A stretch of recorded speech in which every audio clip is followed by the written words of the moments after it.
dès le début du FEFEM, un des critères clés, c'était de se dire comment je conçois un projet local en ayant en tête l'idée qu'à un moment, il va falloir le répliquer ou le passer à l'échelle. Et donc de garantir qu'on réfléchit à l'insertion dans un espèce d'écosystème économique, organisationnel et de politique publique qui va jusqu'à l'échelle nationale. Le travail du FEFEM, c'est vraiment se mettre sur les sujets frontières, essayer de trouver des solutions, micro souvent, compte tenu des moyens financiers, mais en pensant toujours que la balle, quelqu'un va la reprendre et va ensuite assurer son avenir et son passage à l'échelle.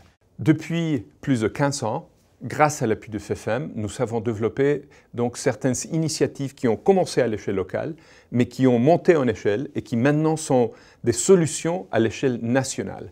Par exemple, les subventions forestières à la protection des forêts communales ont en fait commencé avec un projet FEFEM et maintenant appuient des milliers de petits propriétaires de forêts. Cette montée en échelle est conçue et intégrée au design, à la pensée de ces projets qui sont développés avec le FEFEM. Et donc, un des sujets sur lesquels moi j'aimerais qu'on arrive à travailler davantage avec le FEFEM, on le fait déjà, mais de travailler davantage, c'est le déverrouillage. C'est-à-dire comment est-ce qu'on intègre dans un projet la question du déblocage qui permet tout à coup de faire une transition massive, un changement de trajectoire dans un secteur agricole, secteur des transports ou secteur énergétique.